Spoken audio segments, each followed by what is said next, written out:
Hey, everybody, and welcome back to another episode of the Ruby Rogues podcast. This week on our panel, we have Valentino Stoll. Hey now. Darren Bramer. Hey, everybody.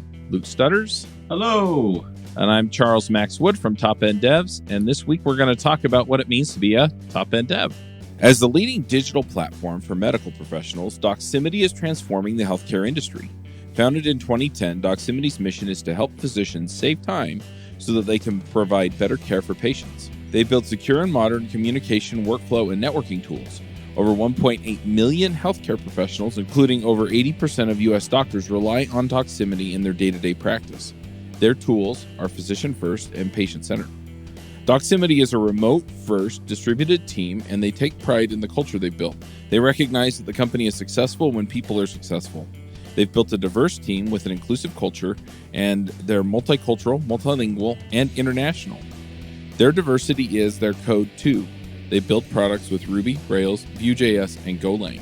They'd like you to come join their mission to make every physician more productive so they can provide better care for their patients. Visit workat.doximity.com to see open positions, employee interviews, and Doximity in the news.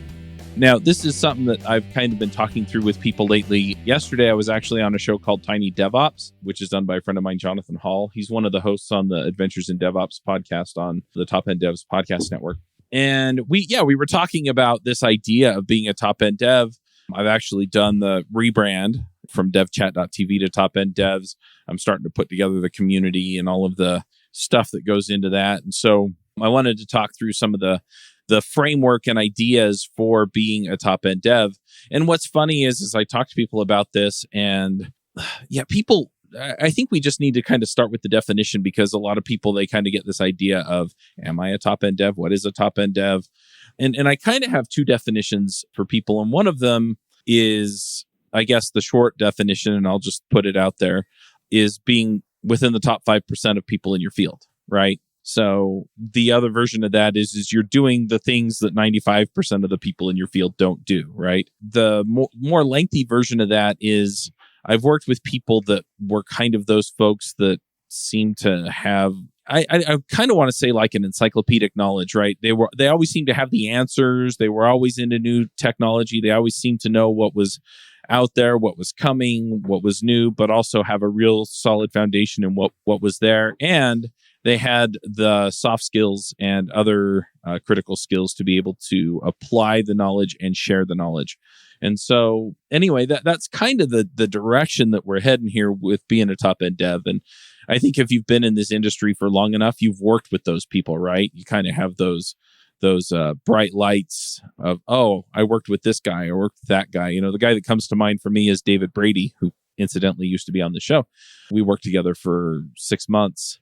And then we worked together at another contract that I worked for like a year. And he was always into new things and always had a lot of the answers and was always willing to share and made it easy to get the information that I needed from him. So anyway, that's kind of what I'm thinking with top end devs. And I've been working on this framework for, okay, so what do you have to do to be a top end dev? But I'm curious what your thoughts are when it comes down to being a top end dev. I mean, does this kind of jive with some idea that you have? Is there something I missed? So I like your initial definition, but it begs the question, top 5%. So how are we measuring developers, right? Or how are we binning them? And so I think that's probably a lot of what we'll get into today. Mm-hmm. And there's a lot of different dimensions to that. I think at the core of it, solving problems, the ability to solve problems is key. And the ironic thing there is that many problems in software development have already been solved. So knowing when to leverage different patterns, tools, frameworks, and things like that is a key concept, but obviously one of many. Yeah, absolutely. As far as like how you measure it, yeah, there are a lot of different ways to measure the quality, capability of a developer. And in a lot of cases, I think it's not as cut and dried as I think people would like it to be, in the sense that it's like, hey, if you can do all these things in your top 5%. And I think people contribute in different ways too. And so it's going to depend a little bit on kind of the role you're playing on your team. Yeah, without a doubt. I mean, as developers get more experience and take on bigger leadership roles, Hmm. when you look at from a kind of an entry level software engineer position going up to technical lead, or even if you end up doing a management track, as you get more experience and more valuable, you actually end up spending a little less time coding. At least that's how it's Right. been in a lot of places. And the reason for that is you're probably then taking on the much more difficult or challenging components or pieces of engineering that need to happen. And the other parts of your time, you're leading, guiding, mentoring, helping design other aspects of the system, and you're helping others around you be productive. And that's really when you get into that multiplier effect. And certainly managers love that, right? When you're able to make others around you more productive. And those are sometimes hard skills to wrap your head around when you're kind of, growing in your career. But super important. Yeah, and it's that multiplier effect specifically that I'm talking about. Is it seems like there are certain people that when you get them on your team, they're either sometimes it is code, right? That they're contributing that is making that kind of a difference. And sometimes it's not. Sometimes it's other things, right? But one way or another, yeah, they're making that difference and bringing that to the team. And what I've looked at is it's like, okay, so what are these people, who have the multiplier effect, whether they're just solving the hard problems or setting other people up for success or doing infrastructure work or picking the right technology or something else, what's different about them, right? And I found that a lot of them wind up doing a lot of the same kinds of things within the context of where they're working and what they're doing. And so those are the kinds of things that I kind of want to talk about here as far as, hey, yeah, so what makes a top end dev? What makes somebody that kind of a person where they're contributing at that level? So one thing that I'd kind of like to talk through is who have you worked with that's been this kind of a developer, and what kinds of things do you see them doing that seem to move the needle on this stuff? Because I have a framework, I have ideas, but I want to see where you all start before I go there. I'm just trying to get into it. So what we're really talking about is a kind of Tim Ferriss style investigation, looking for things that high performers do that we can learn from. Is that right? Yeah, among other things. But yeah, it's also in a lot of cases, I talk to people and they get stuck on, well, how do I stay current, or how do I, because that seems to be a big part of it too, is just knowing what's out there and what's going on.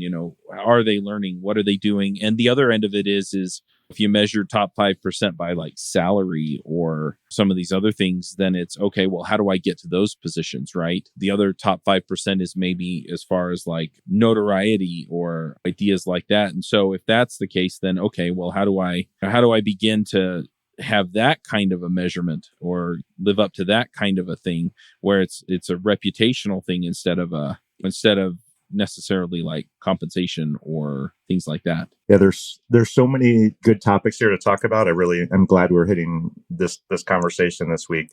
So I was writing down a couple of things while you're talking. The first was just being curious and really spending time honing your craft, learning about, like you mentioned, obviously keeping up with newer technologies is important. But I think even just at the fundamental level, spending time just playing around with software, with programs. So I'll try to remember the name of the book. It's where the 10,000 hours concept came from, which if you're not familiar, basically, if you spend roughly 10,000 hours doing a craft, you end up being, really good at it. You kind of reach this threshold. A key example is professional baseball players. Like, how do you hit a baseball coming at you? It takes a half a second from the pitcher's hand before it gets to the catcher's glove. How could anyone in the world, and simple reaction time is like 250 milliseconds. How could you possibly do that? Well, they've spent a lot of time seeing those patterns, seeing the ball come off the pitcher's hand, knowing when to swing, when to stop, and they've just done it a lot.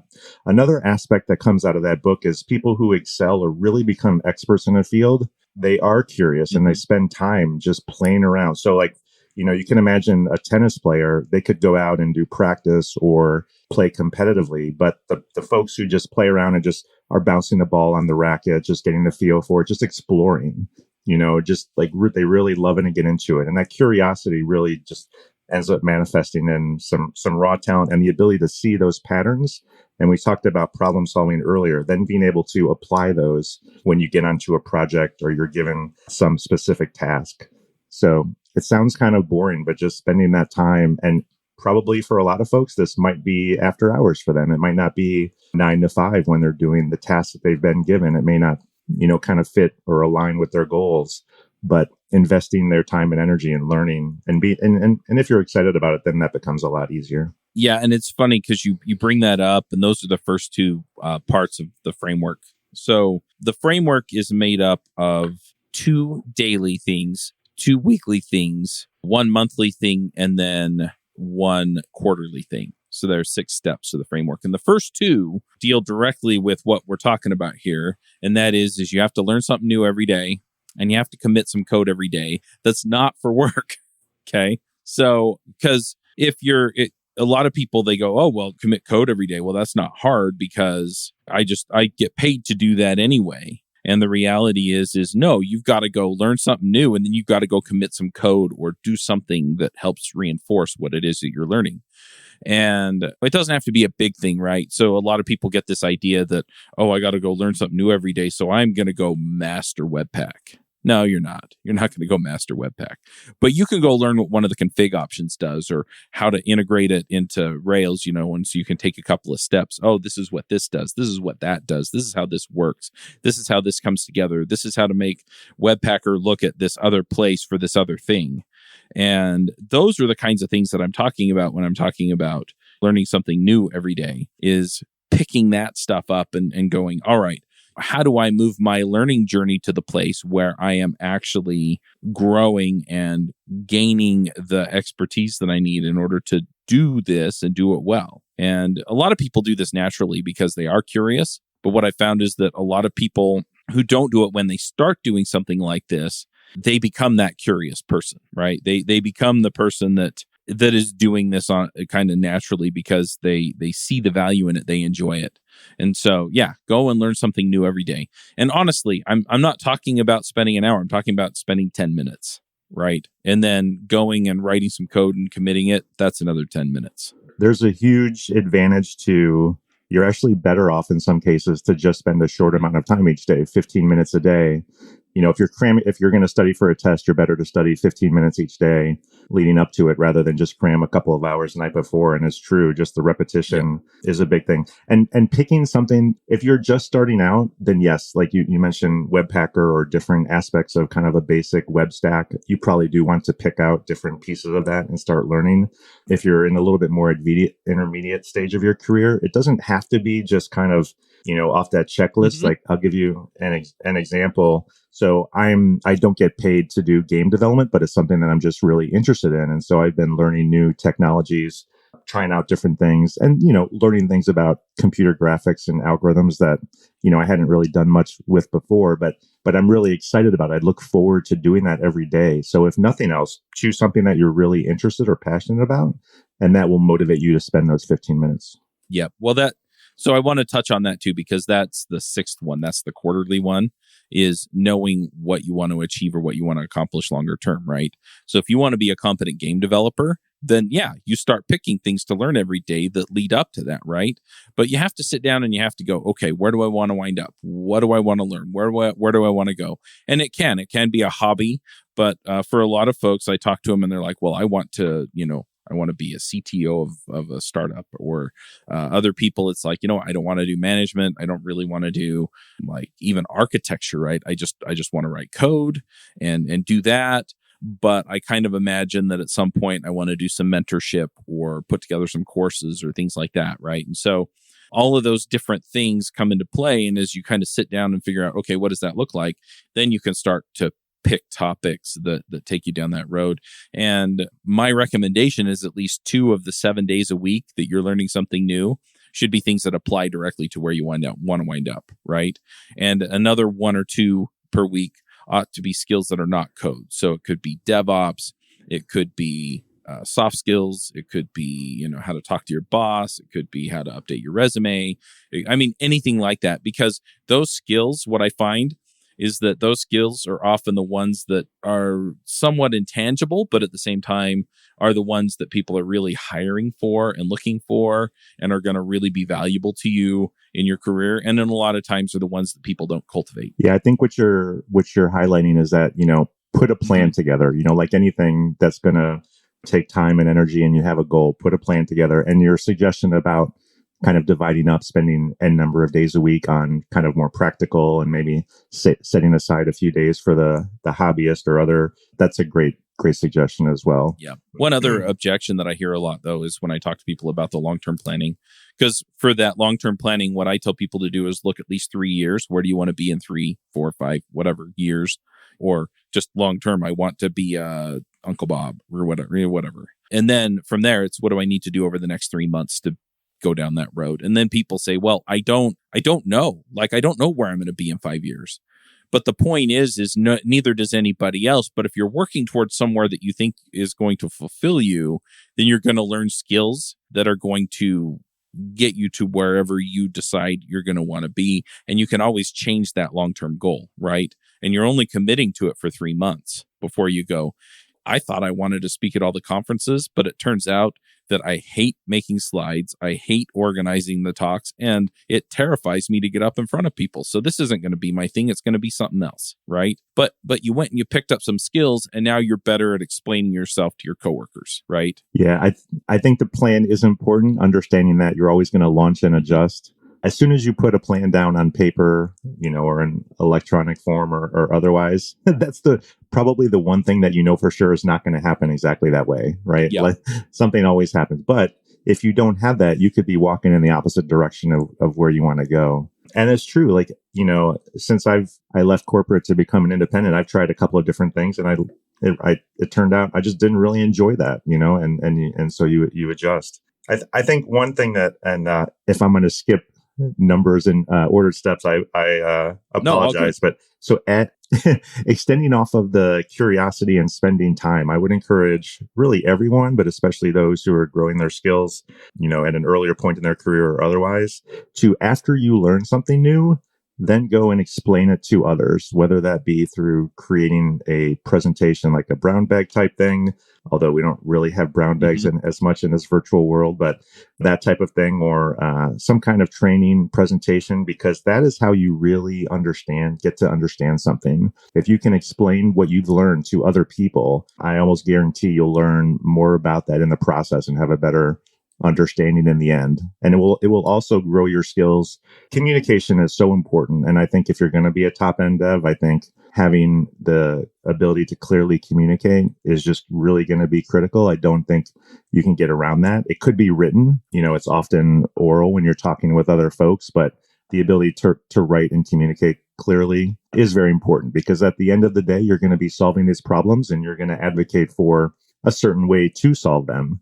And so not everybody is in your head. They don't understand the thoughts that you're having. So you need to be able to articulate why you believe that is a good direction to go in. And so that is quite important.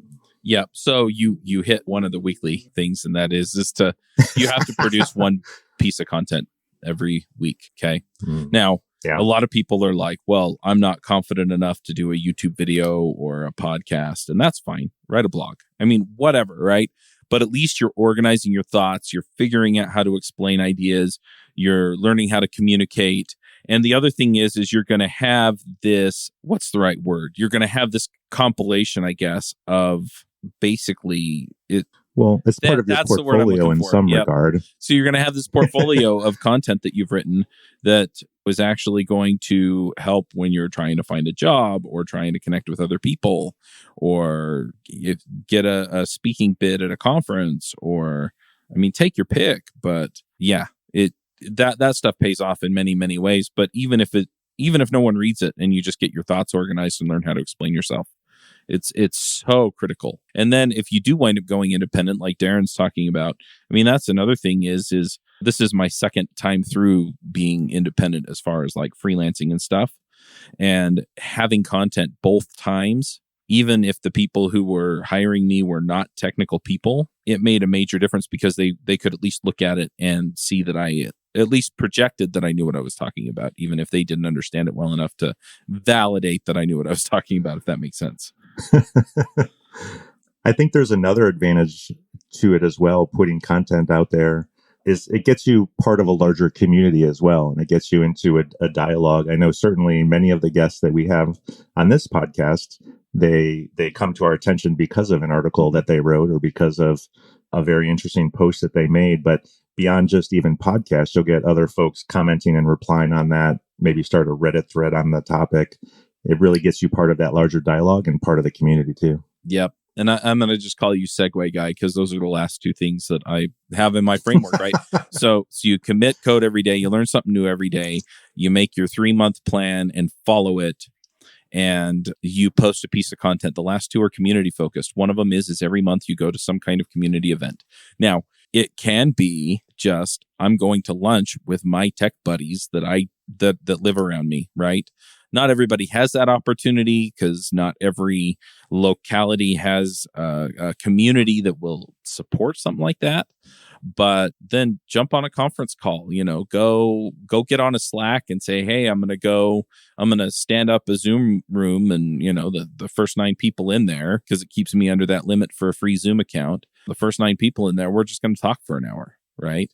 I mean, something, right? And whether you have to organize it yourself or not, but just participate in something. Now, every 6 months, one of those ought to be a conference or a summit or something like it, right? Where there's a larger number of people coming together for things.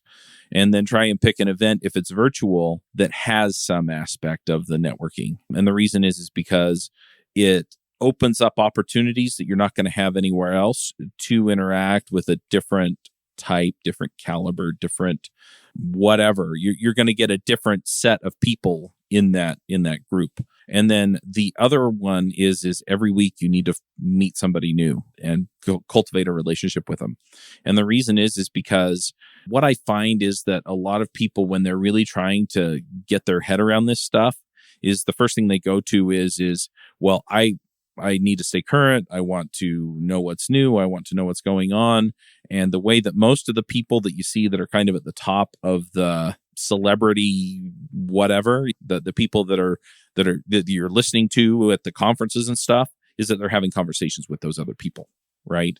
And so you need to be having those conversations and seeing what people are doing, seeing what they're learning, seeing what they're paying attention to, so that you can as well do that. But the other thing is then if you have an opportunity that you would benefit from having them involved in, or vice versa, then you're on each other's radar, right?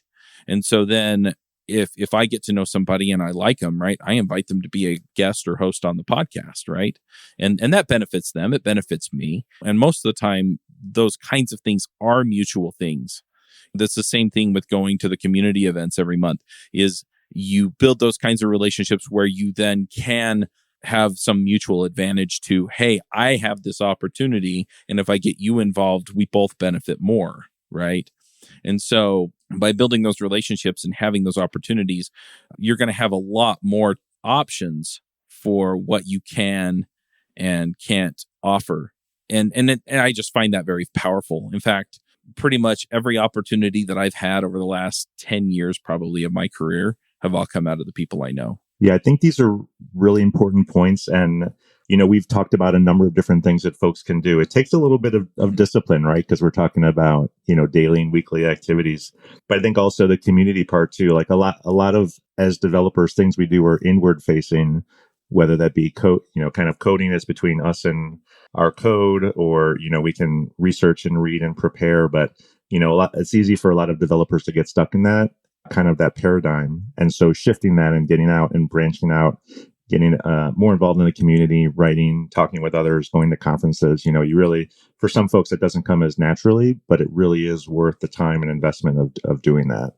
And so it's just, I would urge people not to kind of get stuck in the same pattern, but to break out of that and try some different things. And you'd be surprised the different rewards, how rewarding it can be.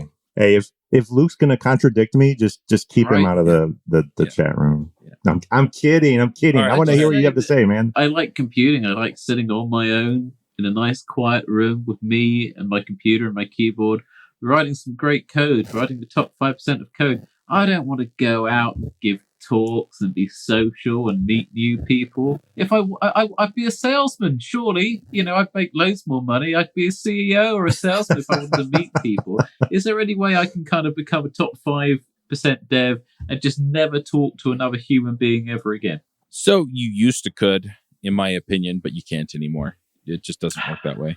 Time is of the essence when identifying and resolving issues in your software, and our friends at Raygun are here to help. Their brand new alerting feature is now available for crash reporting and real user monitoring to make sure you're quickly notified of the errors, crashes, and front-end performance issues that matter most to you and your business. Set thresholds for your alert based on an increase in error count, a spike in load time, or new issues introduced in the latest deployment, along with custom filters that give you even greater control. Assign multiple users to ensure the right team members are notified, with alerts linked directly to the issue in Raygun, taking you to the root cause faster. Never miss another mission-critical issue in your software again. Try Raygun Alerting today and create a world-class issue resolution workflow that gives you and your customer peace of mind. Visit Raygun.com to learn more. Their simple usage plans start from as little as $4 per month with unlimited apps and users. That's Raygun.com to start your free 14-day trial. I think the challenge is, it used to be smaller domains in which we worked. I think things are so expansive now, and there's a new thing every day without talking with other people. You're going to miss out on things. And who's going to be there to challenge, the ideas that you might have of putting those dancing cats on your web pages? I mean, I don't know, Luke. What do you think? I ironically used the blink tag, and I do it again.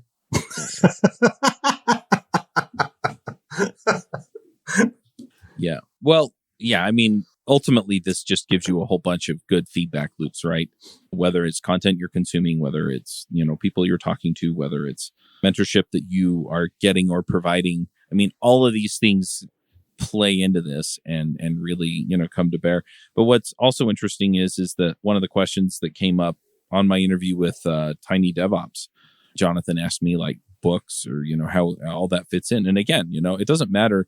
That's the thing is you don't have to be constrained by this is the method I'm going to use to learn, or this is the, the way that I'm going to do any of this, right? You figure out what works for you, and then you just make sure that you're getting these practices. So if you have to go out and email 5 people every week to get somebody to jump on a call with you so you can start getting to know them, then great, fine. If it's some other methodology that you use to learn things, good.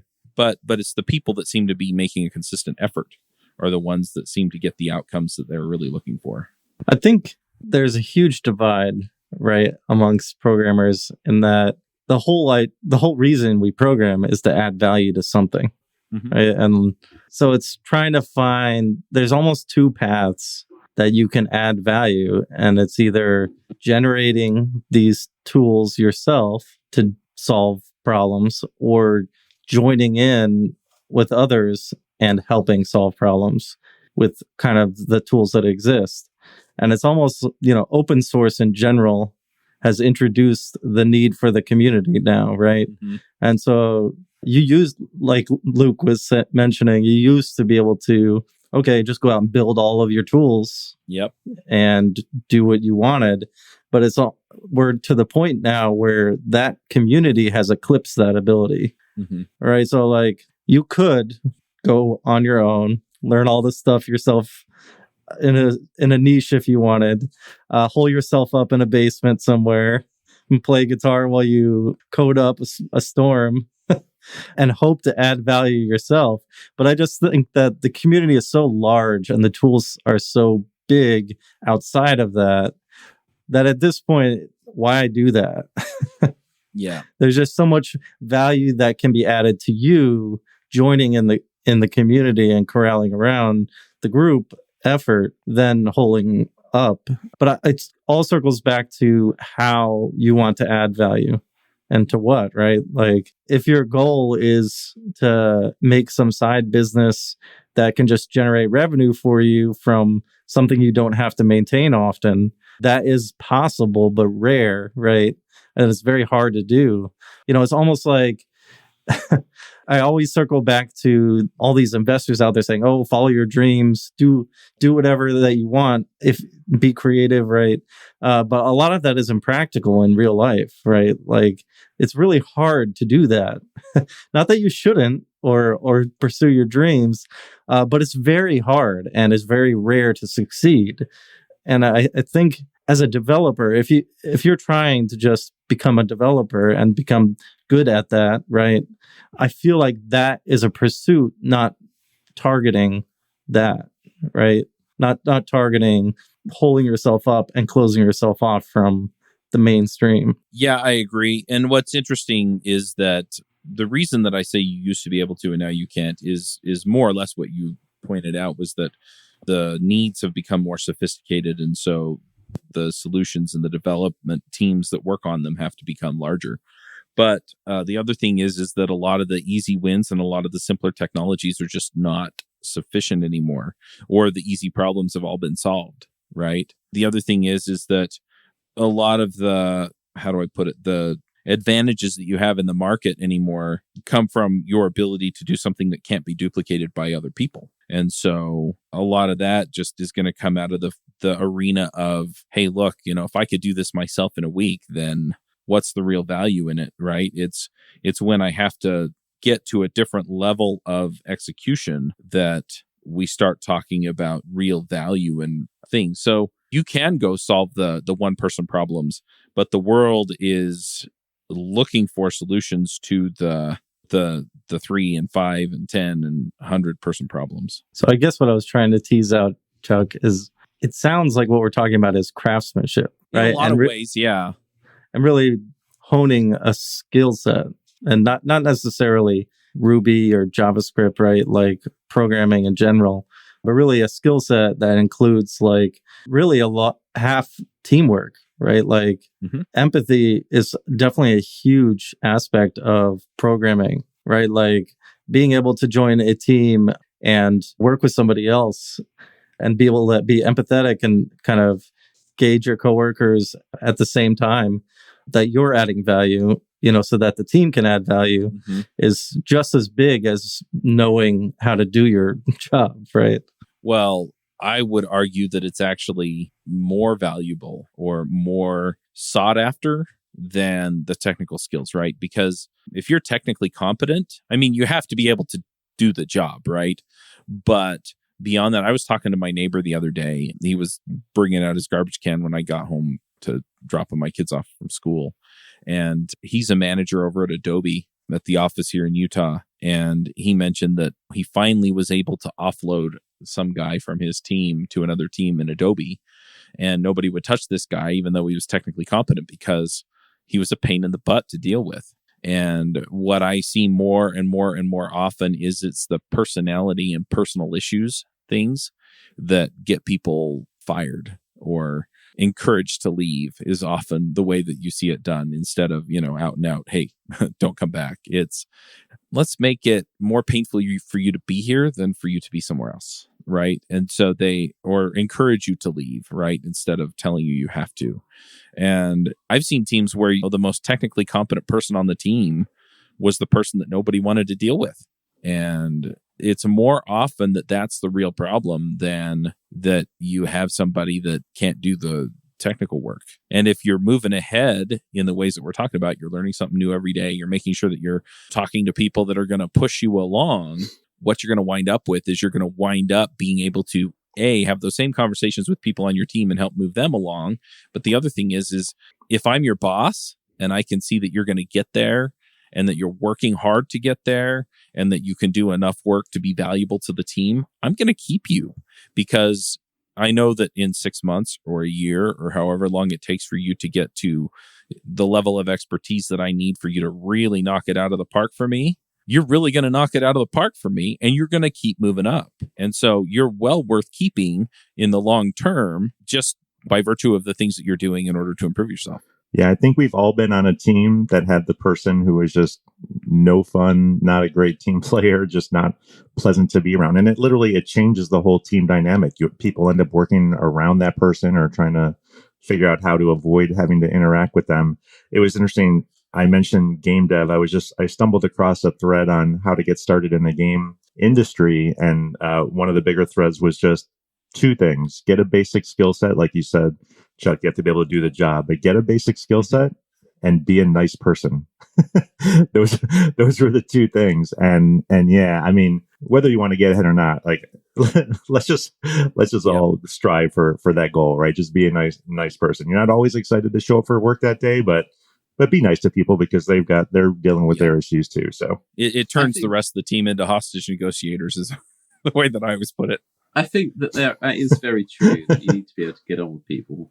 But at the same time, I don't think that's a helpful characteristic for getting to the top. If you want to get to the top, if you want to get to the top 5% and beat 95% of people, and I do mean beat, if you're going to be better than 95% of people, then you need to have a drive to be better than other people. So for me, the best and most effective people I've worked with have been very quick at what they do. I've never worked with anyone who's made great code slowly. They've always been really fast. They've always had incredible clarity about what they're doing, and they don't tend to and ah. They tend to be like, yes, this, no, it's not that. Generally, the top people I've worked with have a very broad skill set. They're not just into one thing. They always have a very broad range of technical stack. They might not choose to do everything, but they certainly know a bit of everything. But yeah, I think you have to have a competitive drive in order to really improve your skills. And as Chuck was saying, really at the end of the day, I measure success by how happy are the users, how happy are the customers, rather than any kind of abstract thing. As you were saying, when it comes to management, who do you value? The people who make people happy, the people who make the wheels turn. So I don't know. I'm not sure how much of that is to do with collaboration and how much of it is to do with really trying to improve the status quo. Yeah. I mean, there's definitely something to it. You can't become a top-end dev without other people, without being able to work well with other folks. So as far as that goes, I agree. But you also, you have to be able to execute, right, at that level. There's definitely both aspects, right? And that's why we're talking about, hey, you need to be learning something new every day. You need to be committing code every day, right? Because you have to get into the practice of doing that stuff, right? I don't know if it was you or Darren that mentioned it at the beginning, but it's that practice, right? It's that I've done this so many times that I can Rails my way out of this box, right? And so it's both. But what I find is that people get stuck and then they go and try and learn new technical skills to try and get unstuck. And the reality is that the next thing that they need to do is they need to go and network with people, or they need to increase their skill in one area or another where they can present ideas and communicate better. And then once they're doing that, then somebody will say, oh, and there's this other technical thing that you ought to know, right? And if you're not doing both, they both hamper each other in our space. Because if you're not learning new technical things, then you're not as interesting to the people, right? And if you're not out there actively participating with other people, then you're not going to have that good feedback to get you where you need to go technically. But they're also their own pillars in the sense that if you're not building them and you don't have those things to kind of jump off of to the next thing, you may not have enough fuel to get to the level you want to get to. I want to circle back just for a minute. Luke, something you said, I think I understand now where you're coming from. We were talking about being a nice person, and then you were kind of highlighting that you need to be competitive and have a drive. And I think sometimes we think of those as mutually exclusive. Like if you want to talk about some more famous examples, like how was Steve Jobs when he would walk around the halls at Apple? Was he, being polite to everybody he encountered, or was he in his head thinking about the next product idea? Or Elon Musk, or I worked at Amazon, never ran into Jeff Bezos. I don't know what he's like. How are those folks really driven in there? And I know I do this. I always want to I want to maximize my productivity each day. And so I struggled this when I was in an office environment, trying to be making sure, I wasn't always in my head. If I was walking down the hall or I ran into someone in the kitchen, say hello, like have a short conversation and then get back to whatever I was doing. So it is, I think it is possible to kind of do both, to have that competitive drive and determination, but also to be a nice person. It sometimes seems like opposite, but a lot of this comes out, I think, in when you do interact. And so, I've been in everybody's been in design reviews. I guess it could be in code reviews as well, but especially when you're in person and you're getting feedback, and it's very easy to either deliver that feedback in a way which seems like you're being overly critical or rude, even, I guess you could say. And it's also easy as the as the presenter to internalize that and feel like you're being attacked when in reality, the person on the other end just wants to make the product the best that it can be.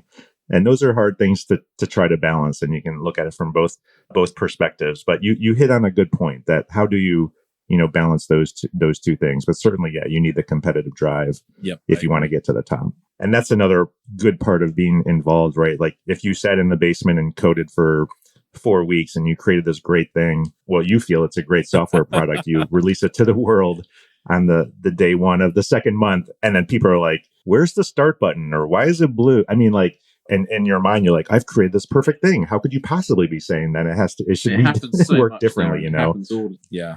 Well, and we can all think of examples too, where somebody released something and somebody wanted it different one way or the other for good reasons or not. And they didn't take the criticism well and disappeared. And, these are all things, they're all skills. I mean, even the mental toughness, I think, is something that you have to exercise and learn. And yeah, I mean, then you get where you want to go. But yeah, I agree. You have to have that drive, and then you have to recognize that there's going to be some aspect of involving other people that is going to get you there. And at the same time, yeah, you can't get there without executing, without doing the work, writing the code. Yeah. I got some really good advice from a previous manager, and I try to apply it. I'm not always that great at putting in practice, but when you get that feedback after you're presenting your design or you put your code review out, is to not kind of respond in a defensive manner right away. Like give it some time, let it sink in, let it settle, understand where that other person is coming from. And there very well could be some good ideas in what they're saying. I think we too often get into a defensive posture right away when we get feedback. And that I think is part of just like that interaction. And when you can take the good aspects out of the feedback you're getting and then incorporate it back in, combined with the valuable contribution that you made, then I think that really gets noticed by both your peers and managers. All right. Well, anything else to add to this before we jump over to picks? One thing I wanted to touch on was knowing how to experiment with things. I know you briefly mentioned the need to try new things as part of your honing of your skill, but the best programmers I know are always just experimenting. Like, does this thing run faster? Well, they go and they set up a profile for it and test it and see if one way works over the other, and learning kind of when to experiment and how to do that produces these open source libraries that we use, right? Mm-hmm. And so I think there's something there. I don't know the right way, or if there's like a specific way to experiment or not. I just know that it's definitely been a key from a lot. It's been a common attribute of a lot of great, devs that I know. Yep, I agree. I completely agree. And I have a thought, but it's kind of half-baked. But essentially, yeah, you mentioned, I don't know how to tell you how to do it. The people that I see that really do this well are people that have done it a lot. And so they almost have practice at practicing, for lack of a better way of putting it, right? And so they're going to go out and they are comfortable with pulling the thing together and having it fall over or have it not work the way they want. And they're kind of resilient to that, to the point where they kind of get used to, this is the place where I'm going to go look when I have a problem, or this is the thing that I do when it doesn't quite go the way that I want. And a lot of times the experimentation is the fact that it fails, right?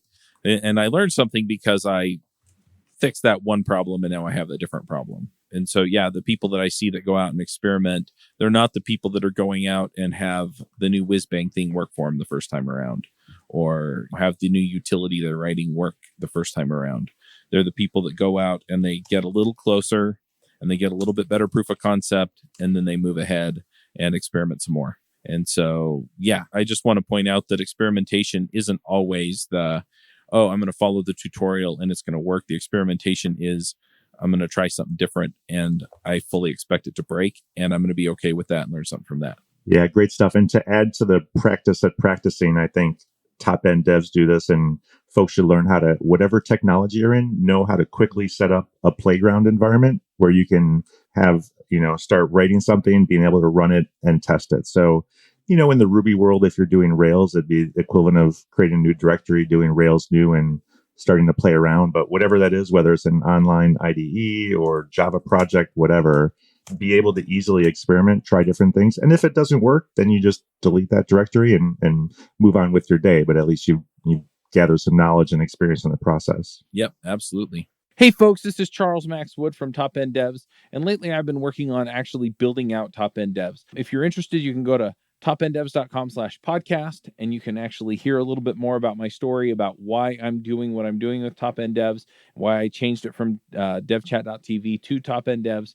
But what I really want to get into is that I have decided that I'm going to build the platform that I always wished I had with devchat.tv, and I renamed it to Top End Devs because I want to give you the resources that are going to help you to build the career that you want, right? So whether you want to be an influencer in tech, whether you want to go and just max out your salary and then go live a lifestyle with your family, your friends, or just traveling the world or whatever, I want to give you the resources that are going to help you do that. We're going to have career and leadership resources in there, and we're going to be giving you content on a regular basis to help you level up and max out your career. So go check it out at topenddevs.com. If you sign up before my birthday, that's December 14th. If you sign up before my birthday, you can get 50% off the lifetime of your subscription.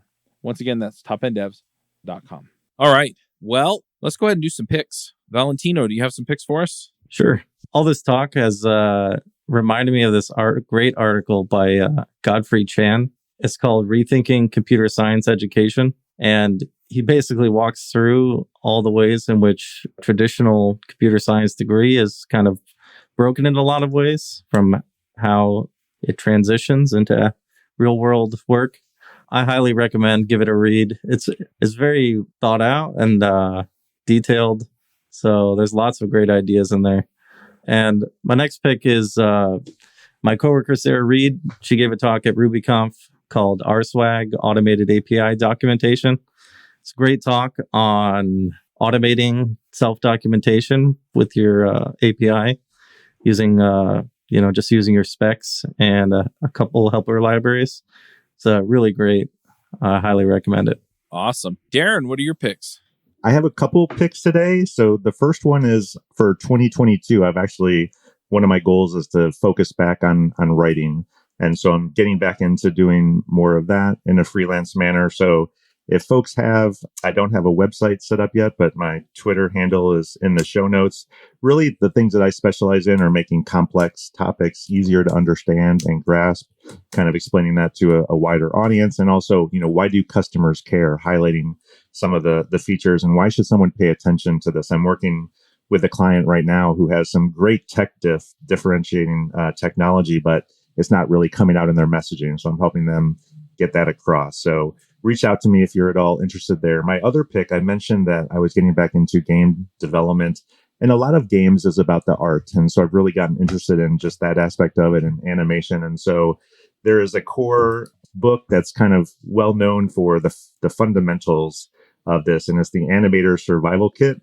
And it's written by the animation director of Who Framed Roger Rabbit. But it goes back to kind of, like we're talking about learning something new, starting with the fundamentals and just the principles of animation. And you might be surprised. He mentions timing and spacing as being some of the more important things.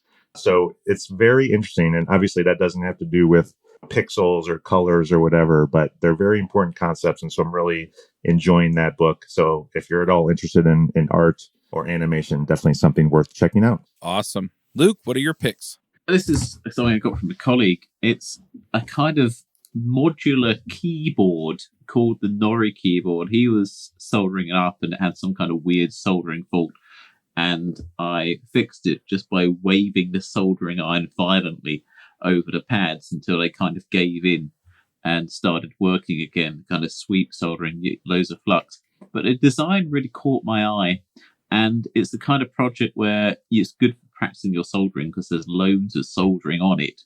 And at the end of it, you get to make your own keyboard. So you kind of get something out of it. So this kind of modular Nori keyboard, I quite like the look of. I've seen it work. On the software side of things, I've been watching all of the new talks uploaded to the Ruby Central YouTube channel.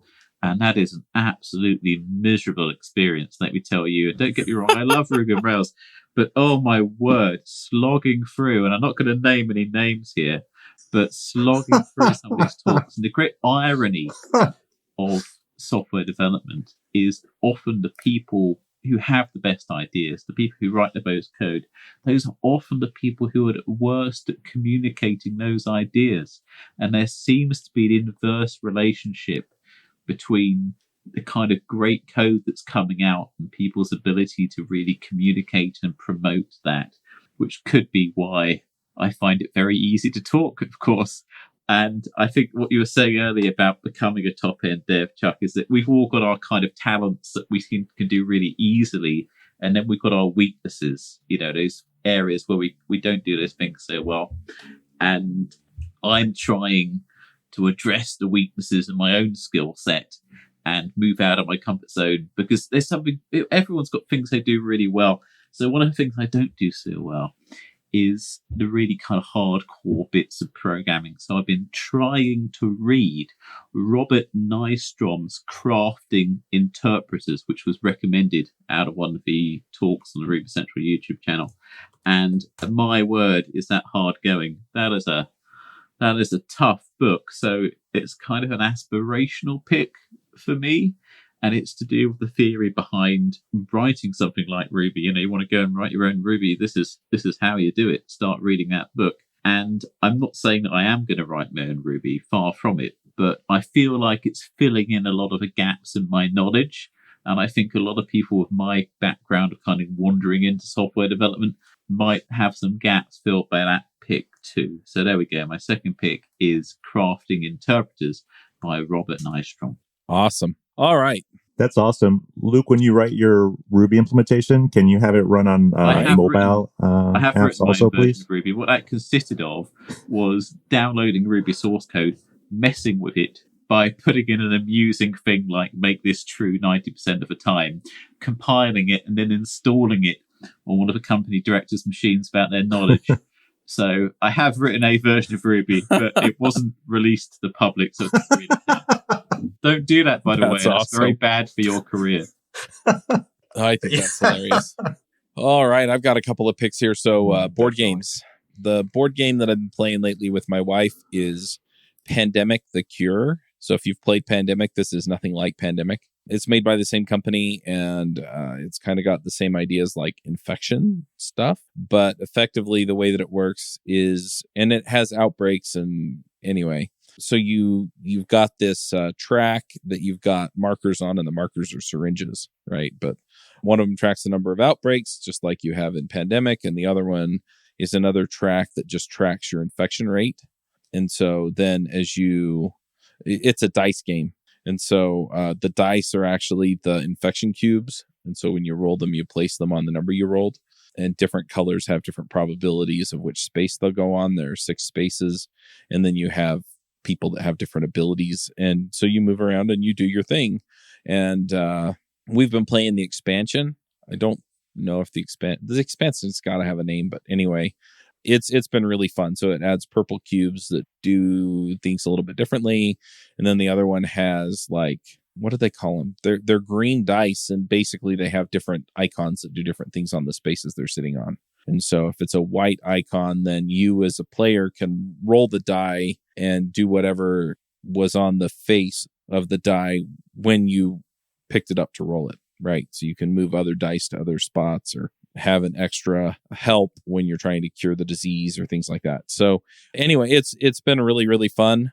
I don't know if it necessarily qualifies as a board game, but because you basically have like pieces that make up the board, but yeah, it's kind of a board game. It's mostly a dice game, but it's a lot of fun and we've really been enjoying it. So we've been playing that. She gets together with her friends every Wednesday night and they play some form of Pandemic. They've been doing this for like 3 years. So they were doing it before the actual pandemic. So anyway, fun game. So I'm going to pick that. And I'll put links to both the game and the expansion in the show notes. And then I also just want to talk about topenddevs.com for a minute. So if you go over there, I'm consistently updating it.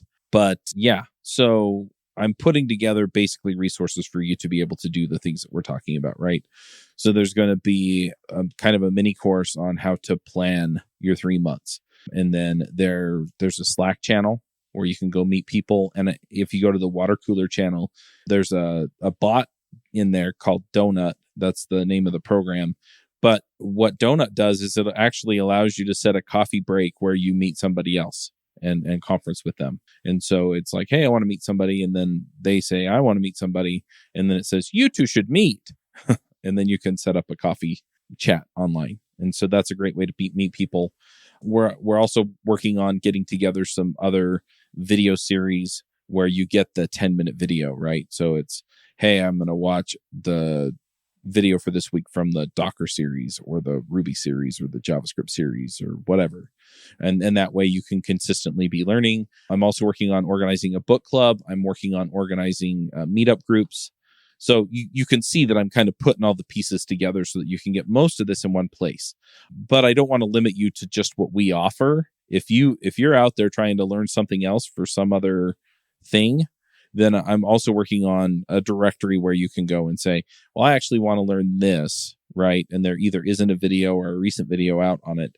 So then you can go watch something off YouTube or something off of something else, or go pick up a book about it or whatever. So that's another thing that I'm pulling together. And yeah, if y'all want to be authors, right, and help with one of those series, I'm doing 25% payout to authors. And, if you want to help organize some of the monthly meetup groups or help out in the Slack or anything like that, I'm open to that. Or if you just want to come sign up and be part of the conversation and part of the community there, we're doing that too. So anyway, go to topenddevs.com and you can sign up. And I'm looking forward to interacting with you there. We've got a couple people in there already. So if you're interested, I'd love to have you on board. If you use the code Ruby Rogues, I'll do a 25% discount to listeners. So anyway, that's pretty much it. I just kind of wanted to talk about what we got going on there. The podcast network also kind of lives there too. So you kind of get the best of all the worlds. But yeah, that's what we got. Well, thank you all for humoring me and having a conversation about this. This is something I've been thinking a lot about. And until next time, folks, Max out. Bandwidth for this segment is provided by CacheFly, the world's fastest CDN. Deliver your content fast with CacheFly. Visit CacheFly.com to learn more.